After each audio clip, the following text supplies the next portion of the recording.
वह पुराना नक्शा झूठा था। कम से कम उदयपुर गांव में तो यही माना जाता था। वह एक बहुत पुराना, नमक लगा हुआ चमड़े का टुकड़ा था। सब कहते थे कि वह कैलिन के डूबे हुए शहर तक ले जाता है, एक बहुत पुराने शहर जिसे समंदर निगल गया था। गांव के लोग, जो मछुआरे और व्यापारी थे, इस कहानी पर हंसते थे, लेकिन हरि सिंह नहीं हंसता था। हरि सिंह एक नक्शा बनाने वाला था, एक ऐसा आदमी जो कागज पर सिर्फ स्याही से ज्यादा देखता था। उसे धुंधली पुरानी तटरेखाएं दिखती थी, एक चट्टान जो ड्रैगन के दांत जैसी दिखती थी, और एक पुरानी भाषा में लिखा हुआ रहस्यमय वाक्य, जब पानी कम होगा तो रास्ता दिखेगा। अपने दोस्तों की चेतावनियों को नजरअंदाज करते हुए हरि सिंह ने अपनी छोटी मजबूत नाव सीगल को तैयार करने में कई हफ्ते लगाए। उसने एक कंपास, एक सेक्सटेंट, कई दिनों के लिए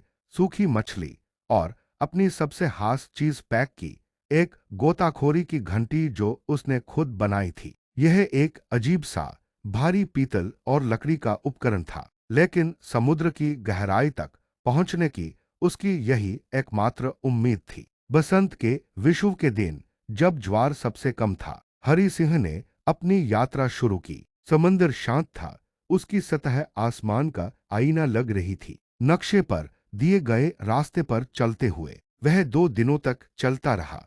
उदयपुर का परिचित किनारा अब एक धुंधली याद बन गया था। तीसरे दिन उसे वह मिल गया, ड्रैगन के दांत की चट्टान। यह नुकीले पत्थरों का एक खतरनाक रास्ता था, जो एक बड़े जानवर के टूटे हुए दांतों की तरह पानी से बाहर निकले हुए थे। जैसे ही उसने उस खतरनाक रास्ते को पार किया, ज्वार कम होने लगा, जैसा उसने पहले कभी नहीं देखा था। पानी कई फीट नीचे चला गया, जिससे एक डूबा हुआ चिकना रास्ता दिखने लगा। यही वह रास्ता था। हरि सिंह ने सीगल को रोका और अपनी गोताखोरी की घंटी पहनी। भारी हेलमेट उसके कंधों पर एक वजन की तरह लग रहा था, लेकिन खोज के उत्साह ने उसके डर को दूर कर दिया। उसने एक गहरी सांस ली, हवा के पंप को जांचा और पानी की गहराई में उतर गया। पानी एक शांत दूसरी दुनिया जैसा था। चांदी की मछलियों के झुंड तेजी से निकल रहे थे।